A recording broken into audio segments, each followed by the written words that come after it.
اور جب اللہ تمہارے دل سے کسی چیز کا خیال نہیں نکالتا تو وہ اسی چیز کو تمہاری حقیقت بنا دیتا ہے۔ اگر اللہ تمہارا دل نہیں بدل رہا تو یقین رکھو کہ وہ تمہارا نصیب بدلنے پر راضی ہے۔ دراصل کچھ مانگنے والی ادائیں ہی ایسی ہوتی ہے جو اسے بہت پیاری لگتی ہے، پھر وہ اس ادا کو بار بار دیکھنے کے لیے قبولیت کا وقت بڑھا دیتا ہے۔ اور اگر وہ اس چیز کو تمہارے ذہن اور دعاؤں سے نہیں نکال رہا جو تم چاہتے ہو تو جان لو دعا قبول ہو چکی ہے۔ یہ ذرا سی دیری تو ملاقات کا بہانہ ہے۔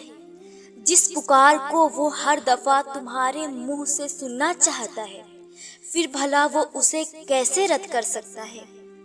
مانگنے کی شدت ہی تو قبولیت کی سب سے بڑی دلیل ہوتی ہے۔ تمہاری مسلسل دعائیں تمہارے مقدر کو مکمل بدل دیتی ہے۔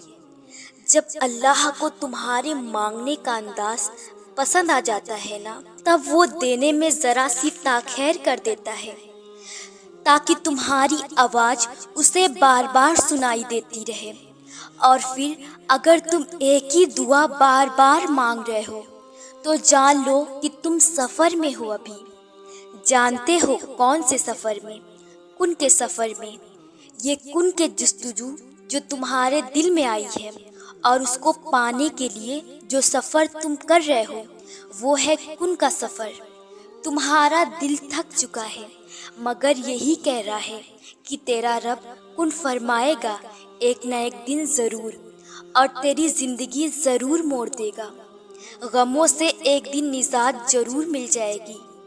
تمہارا رب جانتا ہے کہ تمہارا اس کے سوا کوئی سننے والا نہیں ہے، تو جب وہ یہ دیکھتا ہے نا کہ میرا بندہ محنت کر رہا ہے، صبر کر رہا ہے، توکل کر رہا ہے، تو پھر وہ کن فرمانے میں دیری نہیں کرتا۔